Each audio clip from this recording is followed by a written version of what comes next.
On today's episode of the Habitz Podcast, we've got Ali Crooks sharing with us his good habits when it comes to trading Forex.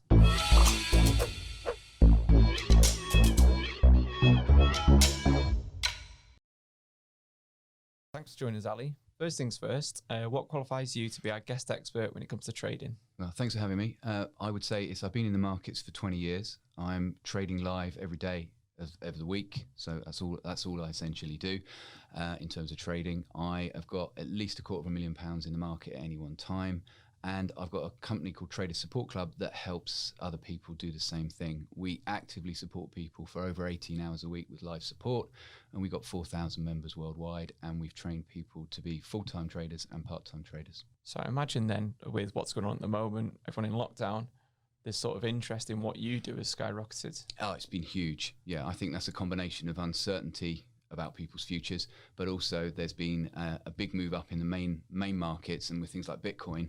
And I think the fear of missing out drives people to actually do something and take action. So yeah, we've seen a big uptake in people interested in learning how to trade.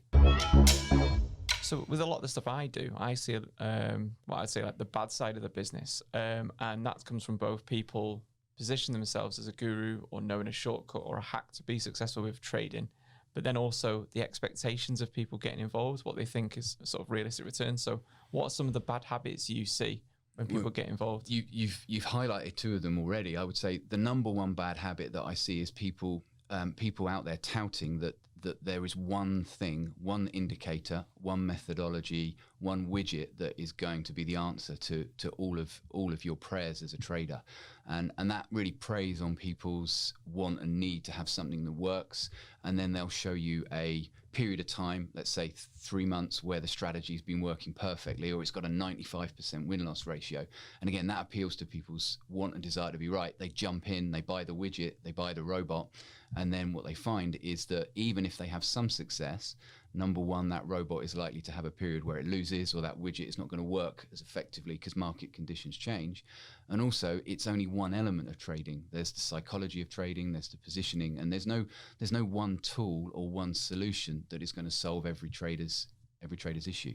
And do you think that is the biggest problem, where people think, I don't need to know anything about this industry, I could just do this one thing and then I'm going to be an overnight success? I think so. I think that and very close second, combined with people's expectations. So for instance, I can make 5% in a day, but that doesn't necessarily mean I'm going to make 5% every day. I may lose 3% the following day, and then I may be flat for the rest of the month. So I think the big challenge is you can show returns over a short period of time, but it doesn't necessarily mean those returns are going to happen every single time you place a trade. So I think that one solution fits all and a too higher expectation of what people can achieve over a short period of time is the sort of formula or recipe for disaster.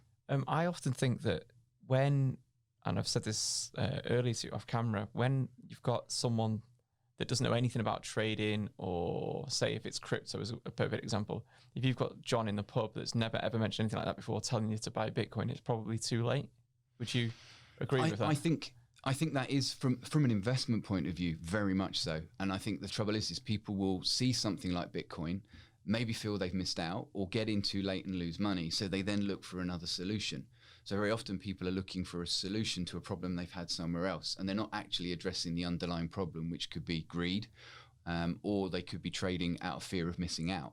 So one of the things I do with a lot of my students is have to work on their mindset, not just the tools and techniques to be successful. It's like what you were saying about trading is actually quite a boring pursuit once you've mastered it. If you're looking for thrills and the excitement and ups and downs, then trading can give you that, but the chances are you won't be successful if that's what you're trading for. So just as a general rule then, and you do this professionally, would you say you lose more than you win in terms of on number of trades? Absolutely. So I run 3 specific strategies. One has just under a 50% win-loss ratio, and the other has a 30% win-loss ratio, and the other is actually in the 60 area. So if you imagine all of my strategies, none of them are winning excessively more than I'm losing. But what I'm doing is I'm winning. When I do win, I'm winning twice or 3 times what I've risked, which ultimately is one of the good habits that traders need to have, which is risk to reward. We'll move on to then the good habits. So what are some of the good things that you do on a day-to-day basis that means that you can do this professionally and you are successful at it? I think the first one is to think like an investor. So you've got to be in trading for the long term. And that's where that challenge between making returns over a short period of time can make you think too short term. So even though I'm looking to profit on a monthly basis and I measure my success on a monthly and quarterly basis, I'm in this for 20 years. So I've got an investor's mindset, even though I'm trading short term. So that would be, I think, habit number one. Number two would definitely be risk to reward. One of the things that I see very often on Instagram is so-called traders and gurus saying how many points or pips they've made that day. That's irrelevant. You could make 400 pips in the market, but you've risked 1,000 pips to make 400. Well, your risk to reward is inverse. Yeah. What's actually important is percentage return and the percentage you risk on a trade. So managing risk to reward, managing the amount you risk per trade, and looking to make at least twice what you stake at any one time. So if I'm risking 1% on a trade, I want to make 2%. Yeah. If I'm risking 0.5% on a trade, I want to make 1.5 or sometimes even 3%. So I think risk to reward is one of the other vital habits that too many traders overlook. They're too obsessed with winning rather than profiting when they do win. Yeah. And so then what would you do? Say if you did get that win, would you then take that money out or would you then reinvest it? That is something that I think is very personal to the trader. So for example, I won't take my money out because I'm in a process of compounding my money. Yeah. But I don't look at that return and think that I don't look at that return as my money in that moment. Yeah, I look at it as just an accumulation of money. And I know that at some point that total amount of capital is going to drop, and then over time it's going to rise. And the aim is that it rises and falls, but the rises are bigger than the falls. Yeah. Another good habit I would say is have a data-oriented approach. Now, this doesn't wash well in the industry because it's the boring side of it, and it's the side of filling in your spreadsheet, looking at different variables. One of my first students, Martin, who's actually one of our trainers now, he says every trade is just more data on your spreadsheet. Yeah. So he rather sees his trades not as winners or losers, but just more data. So I'd say a good habit any trader can get into is recording all of their trades, tracking them, and also back testing a strategy. So they may only accumulate 5 or 6 trades in a week. So over a month, they're only going to accumulate 20 trades. But if they went back over the historical data, they would be able to see what the patterns are to that particular strategy and make decisions on a bigger data sample. So a lot of traders are making decisions in the market on a very small data sample. So this is interesting to me because it sounds like to do this properly and do this well, you need to have a sort of basic understanding, some knowledge, some training, and done some learning before jumping in.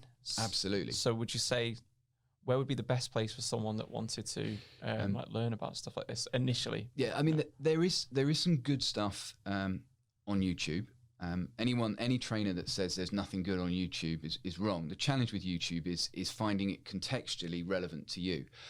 There's some good stuff that the brokers put out, because obviously the brokers are incentivized. They want you to trade, but they don't want you to blow up because they don't make any money then. So there are some good basic how does a trade work? What is a long? What is a short? That sort of thing is accessible via a broker or via YouTube. But in terms of when you get almost to the next point, I think feedback's very important. A lot of traders like the idea of trading because it's solo. They can sit at home. They don't have to talk to anyone. Yeah. But most traders need some form of help and support at some point. So I think what we do is we have a 28-day training program, which is really a try before you buy. We cover each element of trading. And then at the end of that, what the idea is then the student can decide whether or not they want to go at it full tilt or whether or not they want to take a more relaxed approach. But if they take a more relaxed approach and they're only doing, say, an hour a month, their returns are going to be a lot less. Yeah. Well, I suppose it's the same as anything. You get out what you put in. Exactly. It's a bit of a sort of tripe saying, but you have to treat trading like a business, even if you're only going to do it for a couple of hours a week. You still have to have that same mindset. I would imagine no different than putting a Facebook ad on. If you put a Facebook ad out there, you want to get a return on your investment. And if the Facebook ad doesn't work, you're going to research why, or you're going to research ahead of time what the best options are. A lot of people come into trading and they're almost, they don't do the ready, aim, fire. What they'll do is they'll put their money in the market. And the question I get asked over and over again is, what is the best broker? And that's like saying, what's the best car to drive before you've passed your driving test? Yeah. It's irrelevant. What you should actually be learning is how the markets work, which market you're going to focus on, and then choose your broker. I could work with a fairly average broker and still make money because I know how to drive. Yeah. So do you think that's the problem with most people that get involved in this? And they're expecting someone to basically, they're going to hand over some money and they're going to do it all for them, and they don't even have a basic understanding of any of the concepts. Yes, I mean that's completely true, and that's one of my other bugbears is that there are companies out there that will ring you up. I get phone calls and they're saying, look, we'll trade your money for you, and some of these companies don't even have what's called protective stops on the trade. So they'll take 10 grand of your money, they'll trade it, they'll over leverage it, so they'll trade it at 10% risk per trade instead of 1% risk per trade. Then the worst thing that happens is they make you money.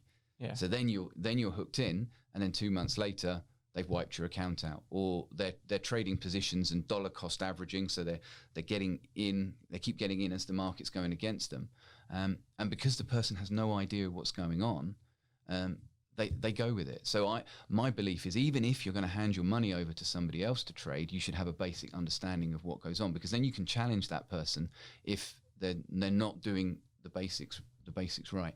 I imagine then with what's going on especially Instagram, I get DMs all the time. I say before my Instagram was hacked, but I used to get DMs all the time saying, put $1,000 in, you can get $4,000 back in 7 days and stuff like that. So that must make your job a lot harder when you're up against stuff like that. It makes my job a lot harder, especially as I'm not great on social media as it is. So it does make my job a lot harder. But I tend to get the call from the trader who has been through a lot of these scenarios and then realizes that they're essentially pie in the sky. So in a way, you could argue I'm not thankful to them, but I would never have got to work with that client if they hadn't had a bad experience. Yeah. But so at least I can try and do is give them a realistic idea, and that's why we have a program that is almost try before you buy, and then say, look, if you want 50% return a year, you're going to really have to put some time in to get that.